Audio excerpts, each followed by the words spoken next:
코로나로 인한 현장 예배 중단이 이번이 세 번째라는 것 보도해드렸습니다. 이번 거리두기 4단계 격상으로 인한 조치가 다른 생활필수시설과의 형평성을 고려하지 않은 방역지침이란 비난의 목소리가 여러 곳에서 나오는데요.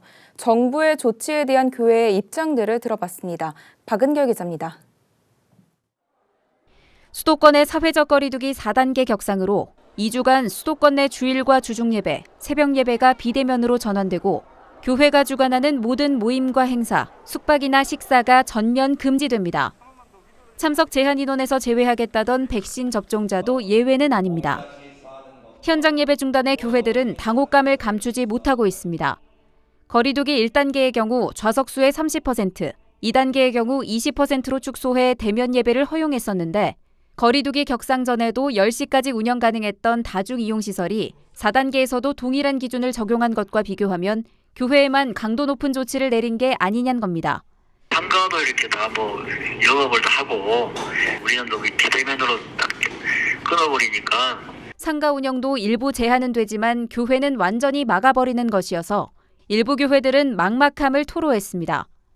지난해 8월과 12월 교회 방역조치 강화 방안으로 현장 예배에 문이 닫힐 때마다 작은 교회들은 비대면 예배를 위해 촬영 장비와 시스템을 갖추려고 고군분투해야 했습니다. 목회자들은 당시 성도와 헌금이 줄어들면서 건물 임대료를 내지 못했던 아픔이 다시 떠오른다는 반응입니다. 예, 원천에서는 그 지하 예배당에서 나왔고요. 가까이서 보증금은 찾지 못하고 그냥 나왔거든요. 온라인 예배는 이제 못했었죠. 코로나 이후에 많이 축소가 됐죠. 그동안 대부분의 한국 교회가 방역에 성실하게 협조해온 만큼 생활 필수 시설과의 형평성을 고려한 필요하다는 목소리도 나옵니다.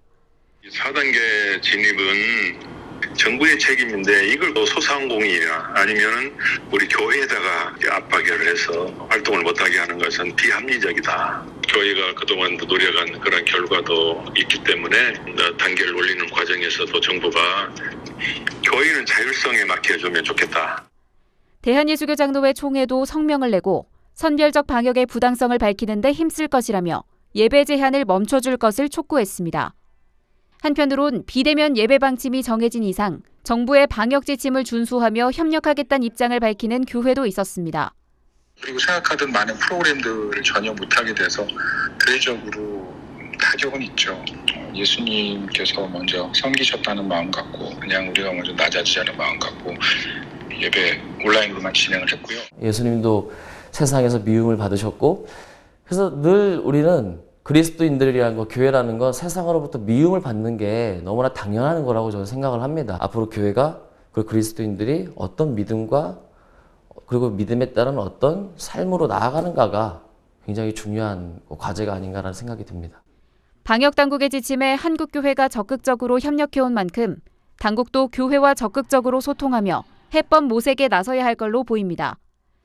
구티비 뉴스 박은결입니다.